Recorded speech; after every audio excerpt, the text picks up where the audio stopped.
हिंदू धर्म में महाकुंभ मेलार स्वतंत्र महात्म्य रही 12 वर्ष पर थरे आसे महाकुंभ।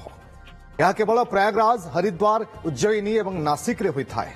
समस्त मन में गोटे प्रश्न निश्चित भाव में उठुवा स्वाभाविक कथा जे कहीं 12 वर्ष पर महाकुंभ मेला या पछरे किछि पौराणिक कथावस्तु रही जार संपर्क देवता और असुरंक भितर होइतिबा समुद्र मंथन सहित भी रही एमती भी कहा जाए। देखिबा रिपोर्ट रे।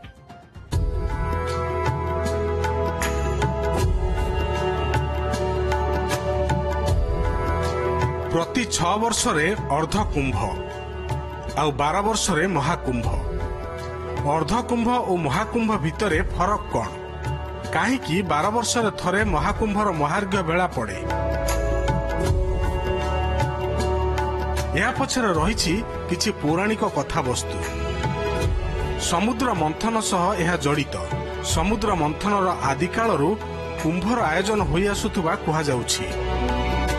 पौराणिक कथा अनुसार देवता और राक्षस मिसी समुद्र मंथन करथिले, जोंथिर बाहरिथिला बहु रत्न, अप्सरा, ऐरावत, विष और अमृत एमिति केते कौन। किंतु अमृत नेबाकू देवता और असुरंक भितरे युद्ध होइथिला। असुरंक कबलरू अमृत पात्र लुचाइबा बेले धरापृष्ठरे पड़िथिला अमृतर किछि बुंदा।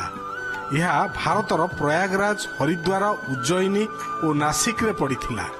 जेउठी जेउठी अमृत बिंदु पड़िथिला सेठी आयोजन हेउछि कुंभ मेला।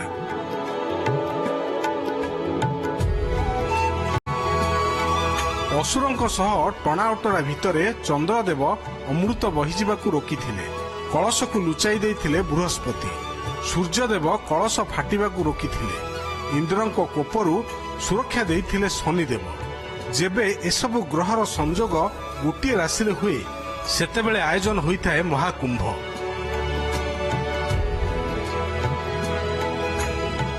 ये जो मेला है ये मुख्य रूप से जो कहेंगे कि हमारे अंदर हमारे आत्मिक जो है, हमारे अंदर से हमारी आत्मा की शुद्धि का एक कार्यक्रम है और हम खुद को इससे जोड़ करके अपने कहते हैं ना आने वाले जन्मों को सुधारने का प्रयास करते हैं। आरती की एक खासियत है कि आरती की तैयारी से पहले आपको एक आदमी नहीं दिखाई देगा, लेकिन जैसे ही भजन प्रारंभ होगा आपको आदमियों को आने का, महिलाओं के आने का रेला दिखाई देने लगेगा और आश्चर्य आप करेंगे कितनी भीड़ जो है कैसे हो गई है। 12 साल के बाद ये कुंभ पड़ा हुआ है। हजारों लाखों की संख्या में भीड़ होगी। इधर बहुत सारा साधु संत का मिलन भी होगा। साधु संत के लिए तो सब सेवा ही हो रही। साधु बहुत सारे साधु बहुत दूर दूर से साधु संत आएंगे यहाँ पे स्नान करने के लिए।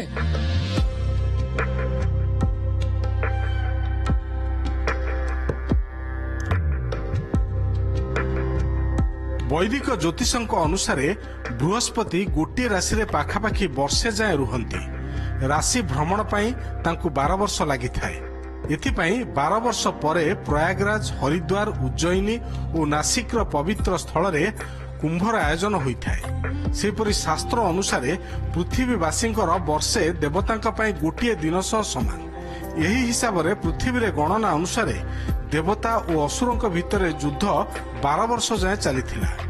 युद्धर अवधि 12 वर्ष थिबारु 12 वर्ष रे कुंभर आयोजन करा जाउछि। सेहिपरि देवतांक पाई 12 वर्ष पृथ्वीवासींक पाई 144 वर्ष सह समान।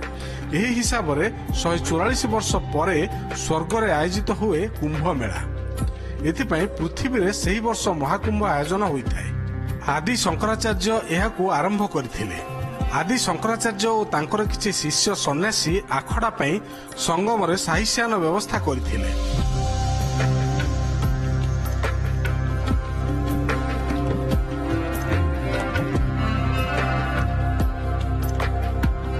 मकर संक्रांति आरंभ होता है महाकुंभ, जहाँ आसंता वर्ष 13 तारिख रे पड़ुछि।